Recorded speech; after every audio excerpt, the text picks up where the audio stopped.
군인들은 십자가에 예수님의 손과 발에 못을 박았습니다. 그리고 그대로 매달아 놓았습니다.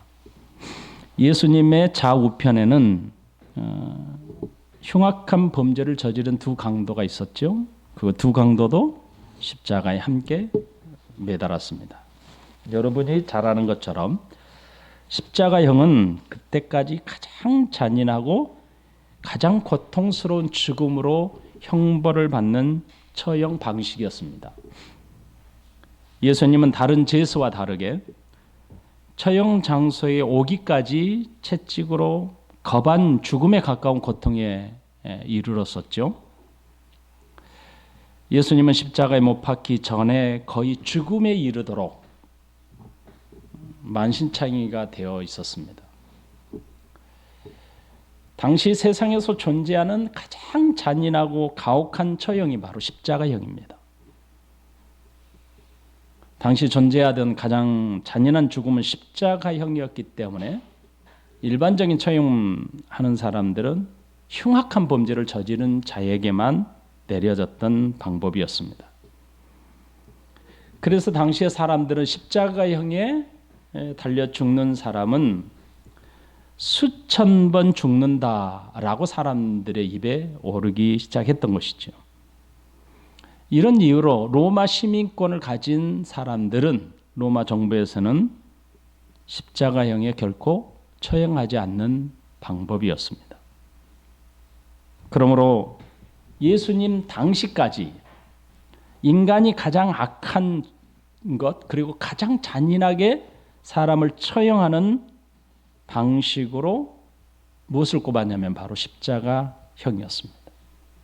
그러니까 죽는 순간까지, 십자가에서 마지막 숨이 끊어지는 순간까지 극한 두려움에 처해 있어야 됐고, 그리고 타는 듯한 갈증으로 육체적 극심한 고통을 겪게 된 것이 십자가형입니다. 여러분, 예수님은 좌우편에 달린 강도와 달리 인간이 겪어야 할 극한의 모욕과 치욕과 멸시와 천대를 당하셨습니다.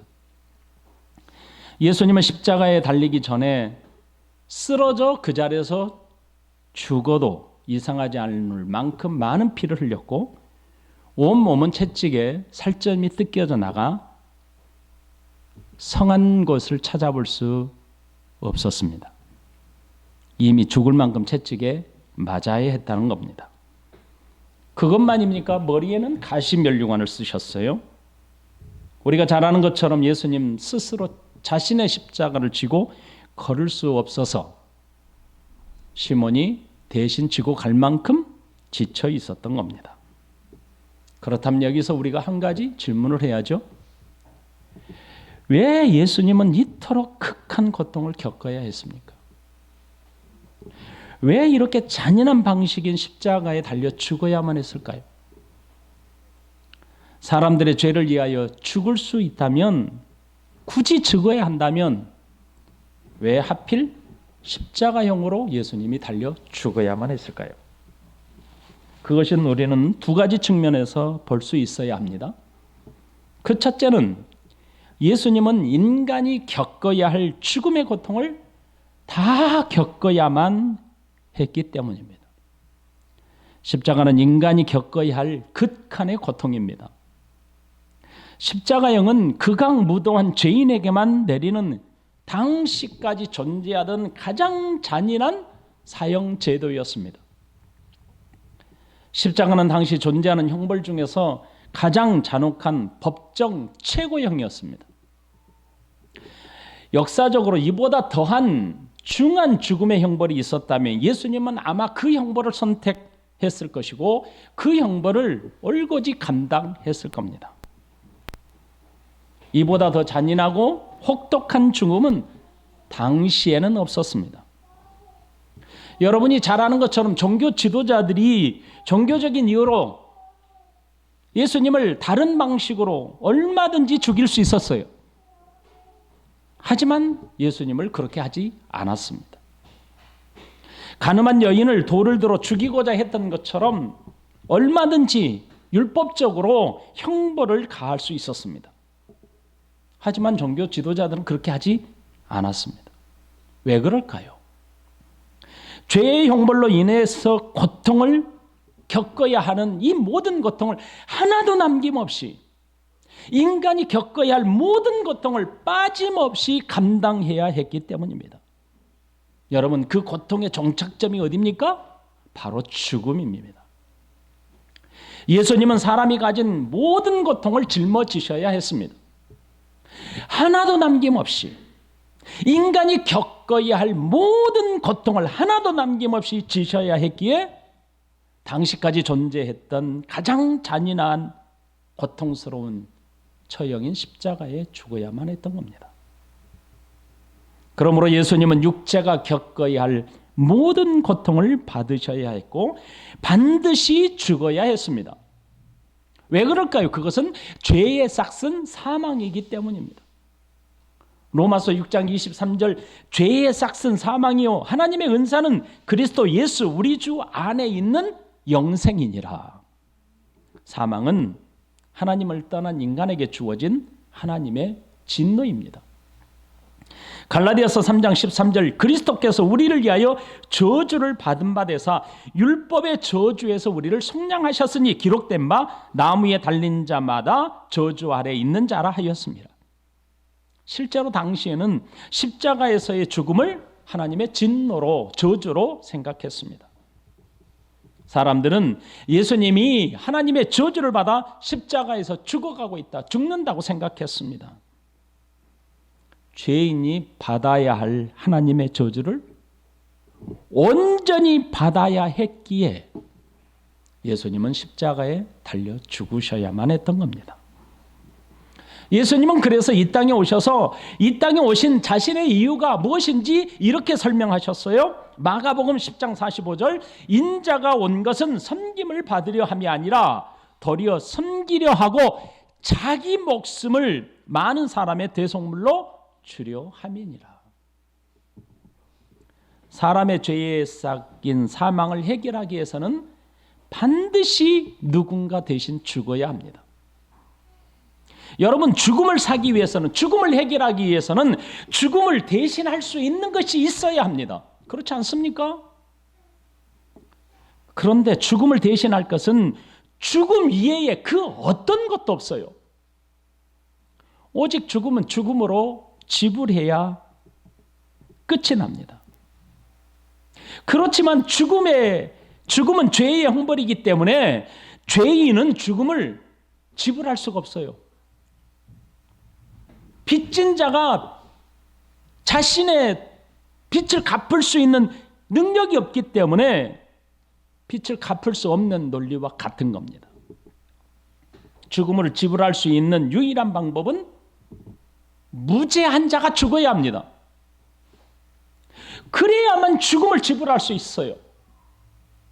다른 말로 표현한다면 죽음으로 죽음을 지불하시어 우리를 그의 피값으로 사신 것이 되는 겁니다. 성경은 이를 분명하게 우리에게 정확하게 증거하고 있습니다. 고린도전서 7장 23절, 너희는 값으로 산 것이니 사람들의 종이 되지 말라.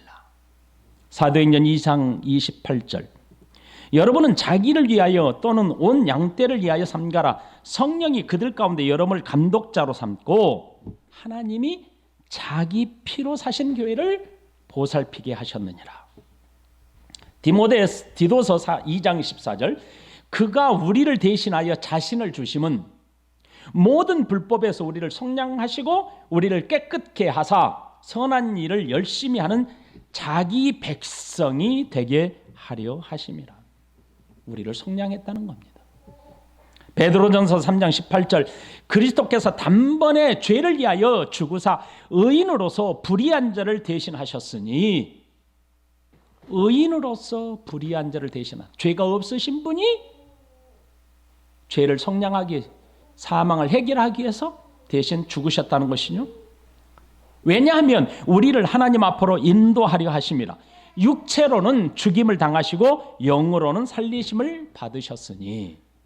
요한계시록 5장 9절, 그들이 새 노래를 불러 이르되 두루마리를 가지고 그 임봉을 떼기에 합당하시도다 일찍이 죽임을 당하사 각 족속과 방언과 백성과 나라 가운데서 사람들을 피로 사서 하나님께 드리고. 예수님의 십자가 사건과 고난에 대해서 성경에서 이토록 자세하게 적나라하게 기술하고 있는 이유가 바로 여기 있는 것입니다. 두 번째 입장에서는 삼위 하나님의 구속을 성취해야 했기 때문입니다. 우리는 지금 예수님께서 왜 그 극한 고통을 당하여야 하는 십자가에서 굳이 죽으셔야 했는지를 두 가지 측면에서 살펴보고 있습니다. 예수님께서 십자가에 달려 죽으신 것은 구속의 언약을 성취하기 위함입니다. 예수님은 얼마든지 다른 방식을 선택할 수 있었어요. 사형수가 아니더라도 얼마든지 다른 죽음의 방식이 있을 수 있습니다. 하지만 예수님은 십자가에 반드시 달려 죽어야 한다고 하셨습니다. 예수님이 나무에 달려 죽는 이유는 하나님의 구속의 언약을 성취해야 하셨기 때문입니다. 창세기 3장 15절에서는 성경에서 약속한 최초의 언약이 기록되어 있습니다. 그것은 최초 복음, 원시 복음이라고 말하는 말씀입니다. 창세기 3장 15절, 내가 너로 여자와 원수가 되게 하고 내 후손도 여자의 후손과 원수가 되게 하리니 여자의 후손은 네 머리를 상하게 할 것이요 너는 그의 발꿈치를 상하게 할 것이니라 하시고, 이 창세기에서의 복음의 언약이 바로 여인의 후손 아닙니까? 그 여인의 후손이 성경에서는 다윗의 자손으로 이어지고, 갈라디아서 4장 4절에서 밝힌 말씀처럼 때가 참에 하나님이 그 아들을 보내사 여자에게서 나게 하시고 그렇게 밝혀주고 있습니다.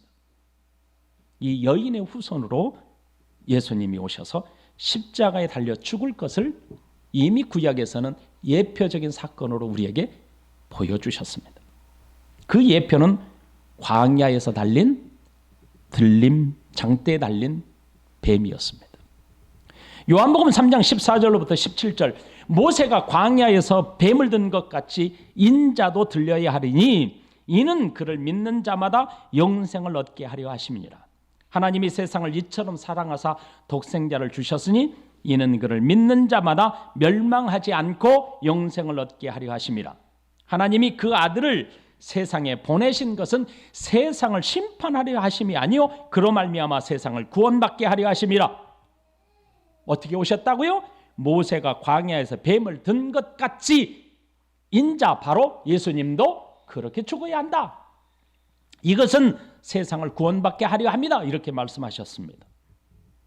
하나님의 백성들은 하나님께서 애굽 땅에서 탈출시켜 주신 대로 빠져나왔습니다. 그리고 나와서 약속의 땅인 가나안으로 가기 위해 광야 땅으로 인도받습니다. 광야에서 백성들은 어떤 상태에 있었습니까? 마실 물이 없고 먹을 것이 없어 죽게 되었다라고 하나님을 원망했습니다. 민수기 21장에 자세하게 기록이 되어 있습니다. 그런데 여러분 잘 아셔야 합니다. 백성들이 하나님을 원망한 이유가 마실 물이 없어요, 먹을 것이 없어요라고 하나님을 원망했는데 백성들은 물이 없어 죽지 않았어요. 먹을 것이 없어서 먹지 못해서 저들이 굶어 죽지 않았습니다. 그런데도 그들은 자신들의 지도자인 모세와 인도하신 하나님을 원망했던 겁니다. 먹을 것이 없고 물이 없어 죽게 되었다고 하나님을 불신한 겁니다. 하나님은 광야에서 백성들이 죽지 않도록 반석에서 물을 내셨습니다. 날마다 아침마다 만나를 하늘에서 내리셔서 먹을 것을 공급해 주셨습니다. 낮에는 불기둥, 밤에는 구름기둥으로 저들을 인도해서 안전하게 지켜주셨습니다. 그런데도 백성들은 마실 물이 없어 죽어요, 먹을 것이 없어 죽어요라고 원망, 불평을 쏟아낸 겁니다. 심지어 백성들은 하나님께서 매일 아침 내려주신 만나를 뭐라고 말했는 줄 아십니까? 하찮은 음식이라고 말했습니다. 저들은 하나님이 기적으로 베푸신 양식을 쓸모없는 음식으로 말한 겁니다. 이에 하나님은 그들에게 진노를 내리셨습니다. 광야에서 불뱀들로 인해서 죽어가게 했습니다. 그러자 모세가 나서서 백성들을 위하여 하나님께 기도했습니다. 하나님은 놋으로 뱀을 만들라 하셨습니다. 그리고 장대 위에 높이 달아 사람들로 하여금 쳐다보도록 하셨습니다. 뱀에 물린 자들마다 그 장대에 달린 놋뱀을 보게 되면 살 것이라고 말씀하셨습니다.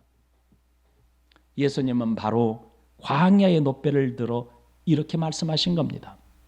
모세가 광야에서 뱀을 든 것 같이 인자도 들려야 하리니 이는 그를 믿는 자마다 무엇을 얻게 하려 합니다? 영생을 얻게 하려 함이니라. 광야의 놋뱀은 장차 오실 메시아를 예표하는 약속이었습니다.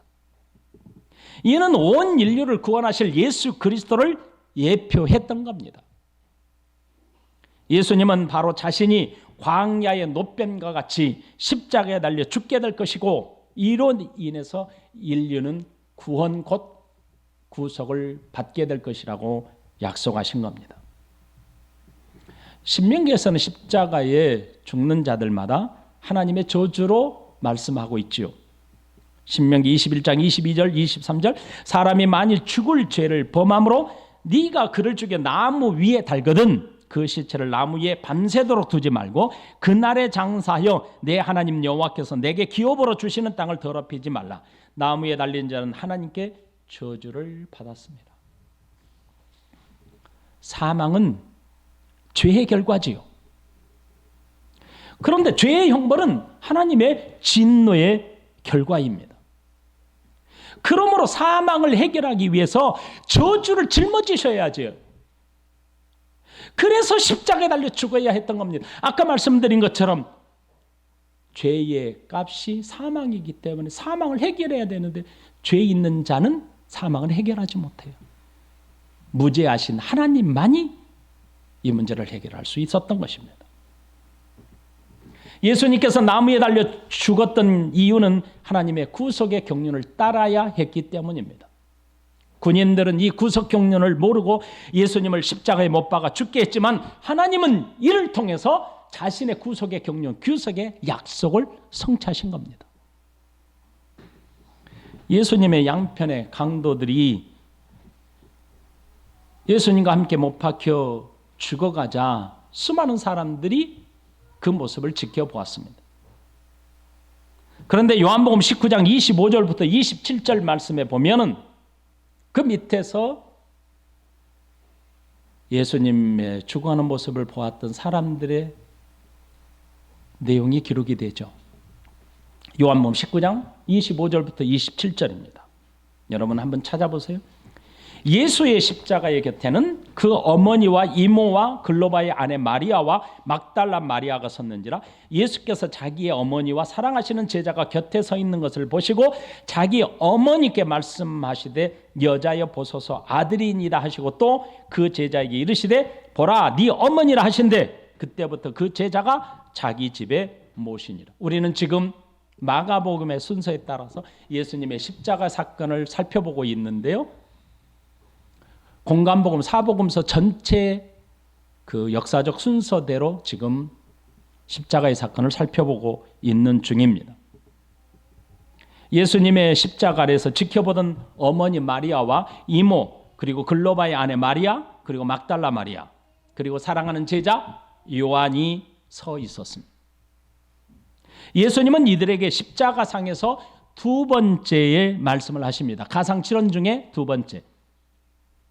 어떤 많은 신학자들은 정통적으로 두 번째 가상칠언을 강도에게 하신 말씀이라고 보고 있는데 저는 여인에게 이 마리아에게 하신 말씀이 가상칠언 중에 두 번째라고 보는 것이 좋겠다 해서 두 번째로 말씀을 드립니다.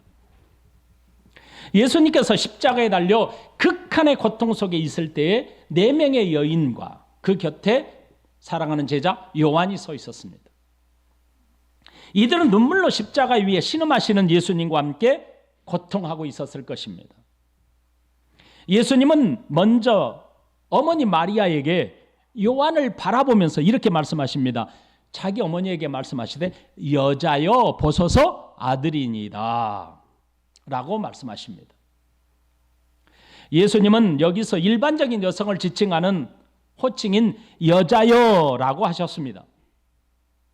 그런데 성경에 보면 예수님께서 어머니 마리아에게 여자여라고 부른 호칭이 2번 기록되는데 그 첫 번째가 요한복음 2장에서 기록이 됩니다. 요한복음 2장에 기록된 그때가 어떤 때입니까? 바로 가나 혼인잔치에서 물로 포도주를 만드는 사건의 현장이었습니다. 예수께서 이르시되 여자여 나와 무슨 상관이 있나이까 내 때가 아직 이르지 아니하였나이다. 요한복음 2장 4절 말씀입니다. 여러분 가나 혼인잔치에서 포도주의 사건은 예수님께서 공생에 시작하면서 가장 먼저 처음으로 행하신 기적이었습니다. 물이 포도주가 되었던 사건은 메시아로서 이 땅에 오신 표징으로 행한 것입니다. 포도주 사건은 구원을 위한 구세주로 오신 메시아임을 드러내는 표징이었던 겁니다. 예수님은 그래서 그 메시아로서 이 땅에 오셔서 구속주로 십자가에 달려 죽으실 그 예수였음을 밝히는 그 현장에서 마리아에게 누구라고 불렀냐면 여자여라고 호칭한 겁니다. 그리고 두 번째 부른 사건이 바로 십자가 위에서 부른 사건입니다. 예수님은 십자가 위에서 고통하면서 마리아에게 다시 여자여라고 부르신 겁니다. 포도주 사건은 뭐라고요? 메시아로 예수님이 이 땅에 도래하였음을 표징하는 것이라면 십자가는 그 표징을 성취한 사건입니다. 예수님은 메시아로 구속을 성취하는 순간 다시 여자여라고 부르심으로 예수님이 마리아의 아들로 죽는 것이 아님을 드러내신 겁니다. 예수님의 처음 기적은 마리아의 아들로 행하신 사건이 아니죠. 그래서 여자여 나와 무슨 상관 있나이까라고 외친 것입니다. 마찬가지로 십자가 사건도 마리아의 아들로 지금 행한 것이 아닙니다. 지금까지 모든 사람들은 예수님을 뭐라고 불렀어요? 나사렛 예수라고 불렀습니다. 다시 말하면 요셉의 아들. 다시 말하면 마리아의 아들 나사렛에서 살한 예수.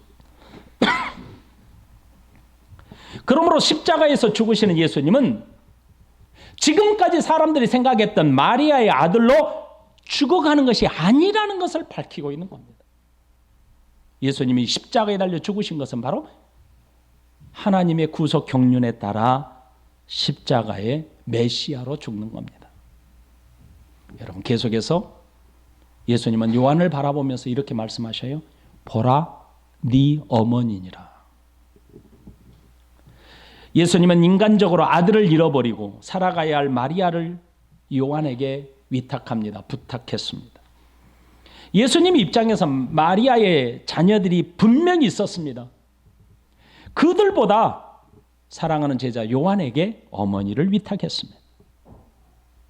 십자가의 사건은 마리아나 요한에게는 사형장에서 죽어가는 스승이나 아들로서가 아니라는 것입니다. 십자가의 사건은 온 인류의 죄악을 짊어지시고 대속하시는 구세주로서 언약을 성취함에 있습니다. 그러므로 마리아에게는 아들로서 죽음이 아니고 요한에게는 인간적인 스승의 죽음이 아닙니다. 누굽니까? 온 인류의 죄를 대속하시는 하나님의 아들로서 언약의 성취입니다. 그래서 십자가에 죽었던 예수님을 바라보며 백부장이 진실로 하나님의 아들이었도다라고 선언하고 있는 것을 우리가 이후에 살펴보게 될 것입니다. 그렇지만 예수님이 인간의 슬픔을 이기지 못하는 어머니 마리아를 사랑하는 제자 요한에게 부탁한 것입니다. 예수님의 부탁을 받은 요한은 어떻게 했습니까? 마리아를 자신의 집에서 봉양했습니다. 그때부터 그 제자가 자기 집에 모시니라. 아들을 잃은 어머니와 사랑하는 스승을 잃은 제자의 슬픔이 승화되어서 교회의 공동체의 아주 중요한 핵심 증인이 되었습니다. 예수님의 이 두 번째 말씀은, 가상칠언 중에 두 번째 말씀은 죽는 순간까지 사랑하는 어머니를 외면하지 않고 부탁하는 그 사랑이 중심 메시지가 아니라는 것을 기억하십시오. 인성을 품으신 예수님께서 육신의 어머니 아픔을 모를 리가 없습니다. 분명 육신을 입으신 아들로서 아파하는 어머니를 제자 요한에게 부탁하는 효심도 얼마 정도는 있었을 겁니다. 하지만 그것이 메시지가 중심이 아닙니다.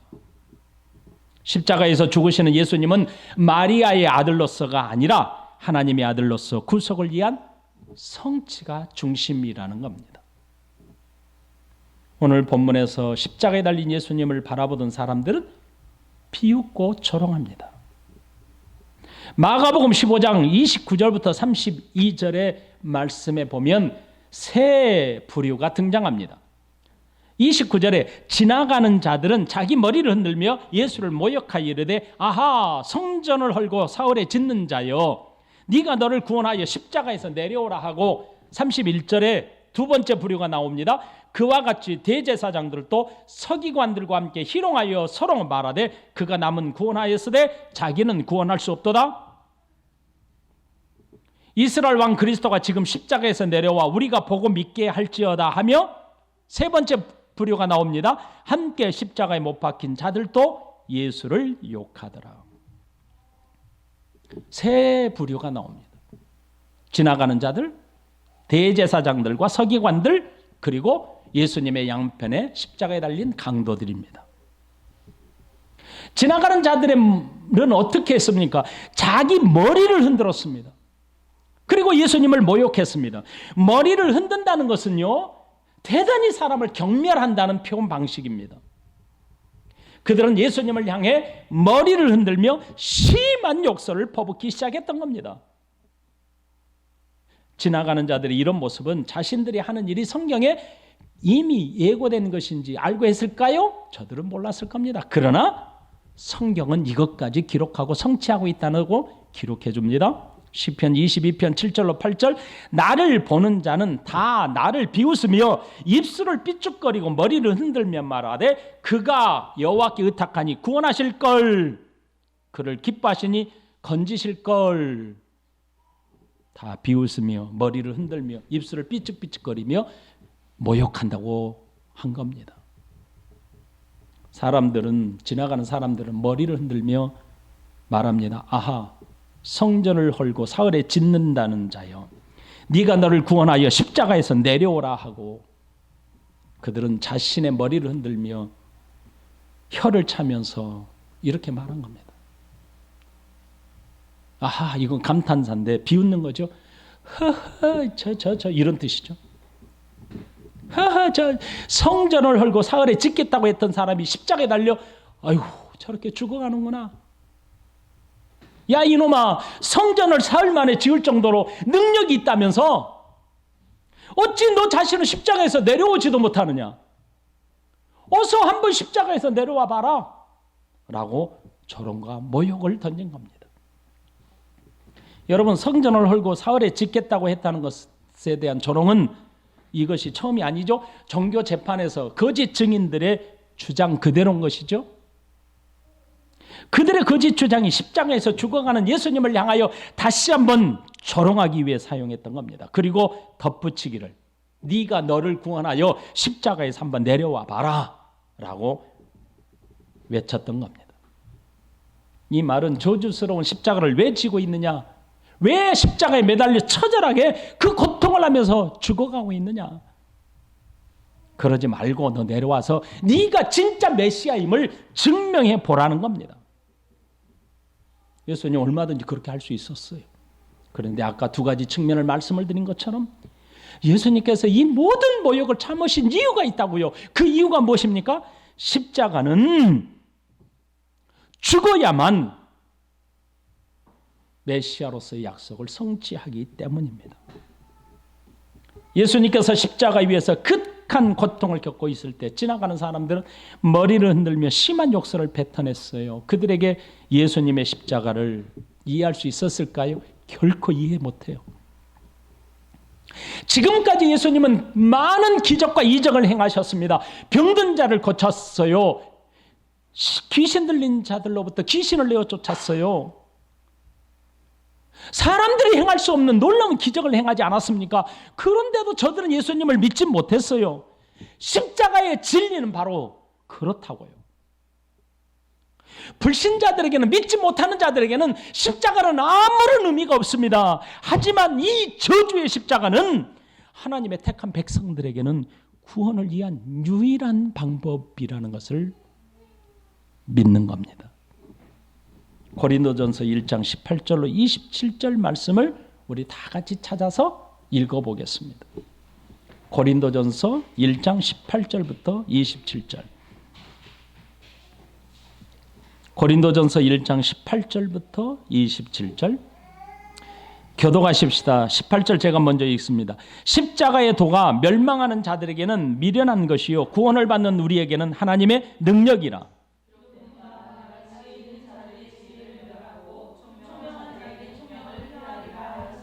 죄 있는 자가 어디 있느냐? 선비가 어디 있느냐? 이 세대의 변론가가 어디 있느냐? 하나님께서 이 세상의 지혜를 미련하게 하신 것이 아니냐?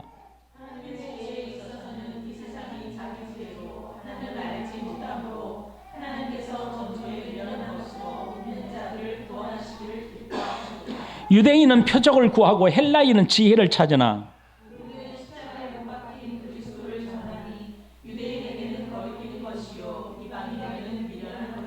오직 부르심을 받은 자들에게는 유대인이나 헬라인이나 그리스도는 하나님의 능력이요 하나님의 지혜이니라.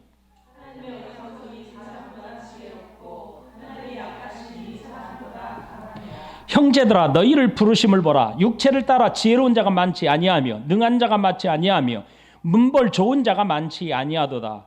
그러나 하나님께서 세상에 미련한 것들을 택하사 지혜 있는 자들을 부끄럽게 하시려고 세상에 약한 것들을 택하사 강한 것들을 부끄럽게 하려 하시며. 아멘. 여러분 저주의 십자가는 멸망받은 자들에게는 아무런 의미가 없어요. 그래서 저들에게는 미련하게 보이는 겁니다. 그래서 예수님께서 십자가에 달려 죽어갈 때에 지나가는 사람들은 머리를 흔들며 모욕과 저주를 퍼부었던 겁니다. 미련한 방식이잖아요. 그런데요, 하나님의 택한 백성들에게는 구원을 주시는 유일한 방식입니다. 구원을 주시는 유일한 방법이에요.